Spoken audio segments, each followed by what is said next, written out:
In a moment that now lives in American political history, a congressional hearing that was expected to follow the usual pattern of polite disagreements and predictable talking points erupted into a national flashpoint. Jasmine Crockett, a rising star known for her unapologetic stance and razor-sharp rhetoric, found herself face to face with Representative Nancy Mace, whose brand of politics has often flirted with provocation masked as blunt honesty. But what began as yet another hearing soon morphed into something far more profound, a reckoning, a confrontation, and a declaration that certain language, no matter how casually delivered, would no longer go unchallenged. Nancy Mace, representing South Carolina's 1st Congressional District, has often utilized rhetoric that appeals to a specific segment of the electorate, those who favor law and order politics with little regard for the nuances of race, history, or equity. She has walked the tightrope of conservative populism, occasionally attempting to appear moderate while doubling down on dog whistles. But on this day, in front of cameras, constituents, and the entire country, she let one word slip from her lips that would alter the tone of the hearing in an instant: thug. The context was familiar, a debate on civil unrest, law enforcement accountability, and the often politicized framing of protest movements. Mace was arguing that certain protesters, in her words, had crossed the line from civil disobedience to outright thuggery. She said it without hesitation, as though she'd made the comment countless times before. To her, it was likely just another punchy phrase meant to get a clip on Fox News. But to those listening, especially those with a lived experience shaped by centuries of systemic racism and linguistic violence, the word carried an unmistakable sting.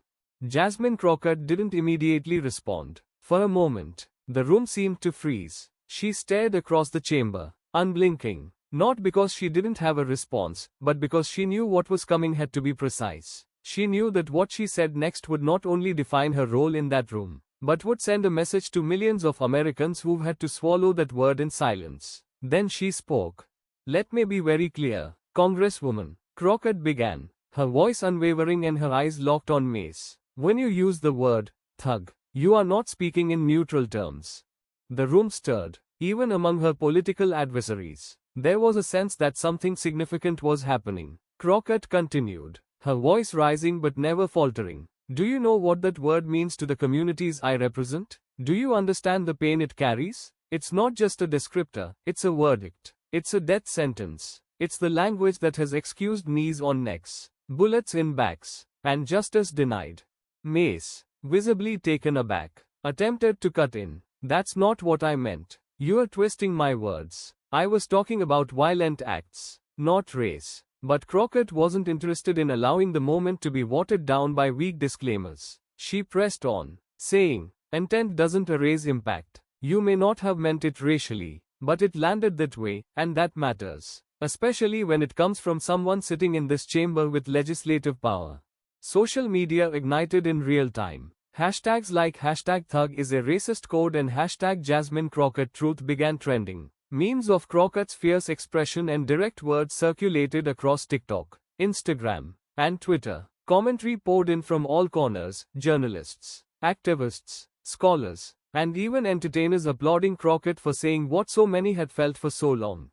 But while the internet reacted with immediacy, the deeper significance of Crockett's stance rippled further. She had not just exposed a word. She had peeled back the broader framework that allows such language to pass without question in American discourse. She had challenged the normalization of coded racism in the highest halls of democracy.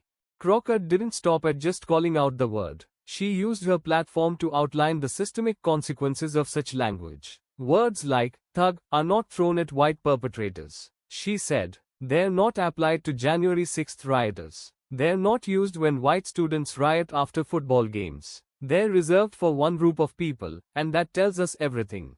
She brought receipts. Crockett cited statistics showing how black Americans are disproportionately portrayed in media as violent or criminal, regardless of the nature of their actions. She referenced studies from journalism schools and social justice institutes that showed how biased coverage shapes public perception and, by extension, policy. When the media labels black protesters as thugs, the public supports harsher crackdowns. When lawmakers repeat that language, they're giving those biases official sanction, she explained, with the clarity of a trial attorney dismantling a faulty witness. Mace sat quietly through much of this. Occasionally, she would whisper to aides or glance toward Republican colleagues for support, but few were willing to intervene. Crockett's presence was that commanding. This was not merely political theater, it was truth wielded like a weapon against the structures that allowed injustice to thrive. As the hearing continued, Crockett widened the lens even further. This isn't about you being personally racist, she told Mace. It's about the systems that have conditioned all of us to see black people as threats first, human beings second. You may not have built that system, but you are upholding it every time you speak without understanding.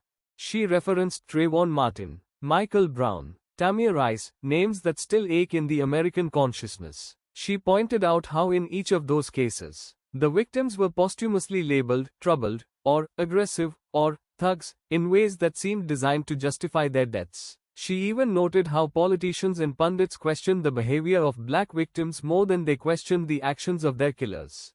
By the time Crockett finished, the room was no longer debating, it was listening. There was nothing performative about what she said. There were no talking points or rehearsed lines. Just raw, informed, moral courage. And in that moment, Crockett didn't just silence Mace, she silenced decades of excused racism that often cloaked itself in plausible deniability. After the hearing, Mace attempted damage control, issuing a statement that claimed her comments were being intentionally mischaracterized. But the response fell flat. Too many people had seen, heard, and felt the weight of Crockett's words. Too many had recognized that what happened was not a misunderstanding, but a mirror held up to a nation still unwilling to reckon fully with its linguistic violence.